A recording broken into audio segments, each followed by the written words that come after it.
Hello, my name is Dante Renee, and welcome to the 10 Room Bizarro YouTube page where I talk about films that I believe need to be talked about more.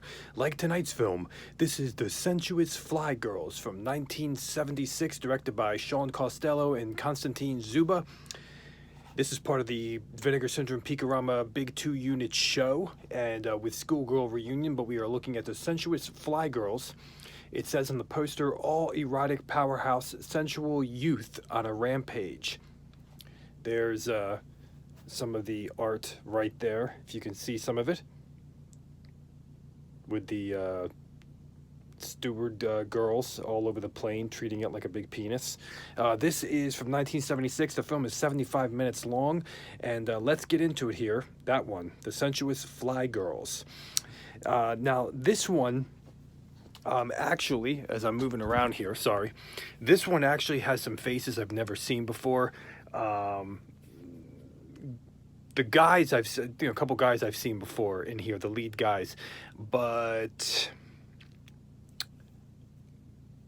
I would say the majority of the girls I've never seen before in this one.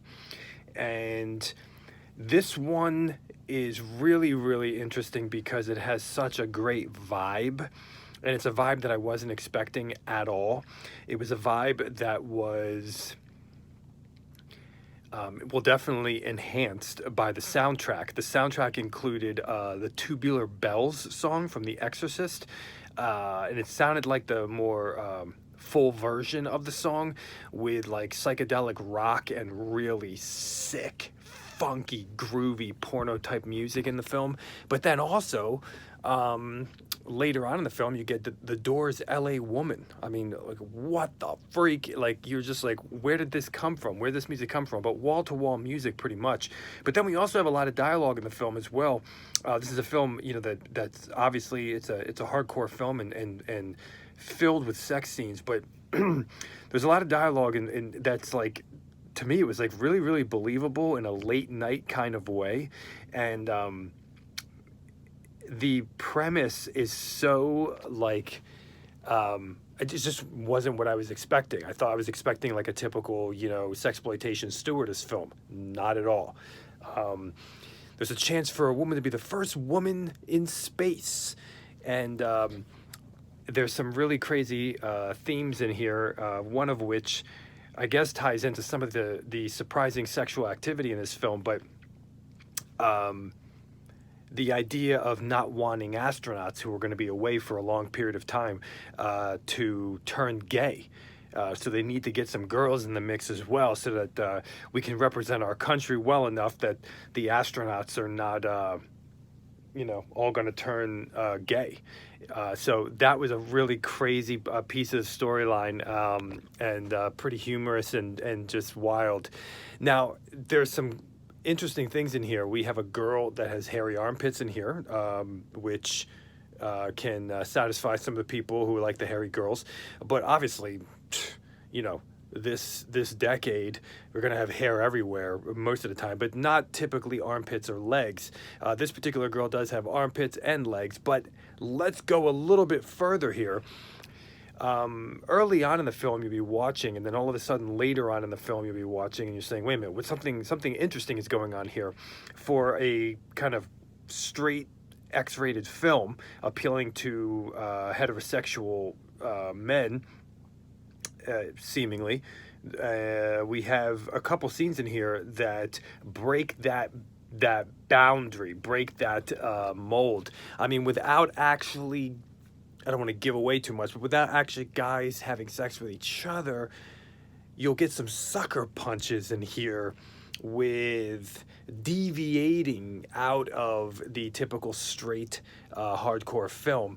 And the really, really interesting thing is that it could tie in with the storyline as well.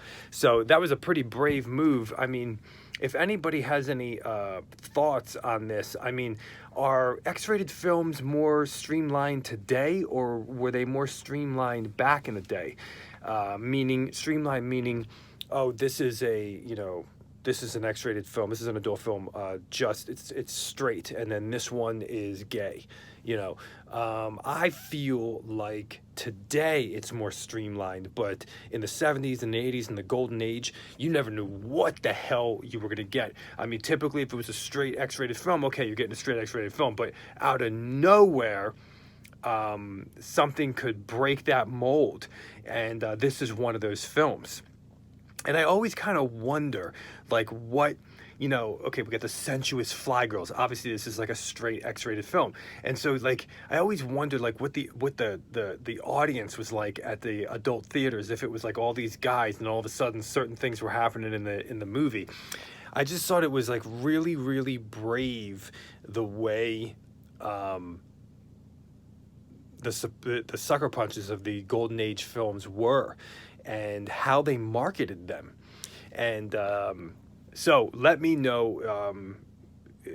I just feel like maybe the modern ones are more streamlined, which would make sense in the more of the modern climate as opposed to the more free climate of the 70s and the 80s, definitely the 70s. And so the Sensuous Fly Girls has humor. It has, I mean, it's so interesting. There's nothing in here that would be politically correct, you know, in our modern 2019 climate, which makes the film even, you know, more interesting and such a wild adventure. We have stories, flashback stories of the first time girls had sex. We have interview processes that involve sex. We have kind of evaluations, and we have government decision making.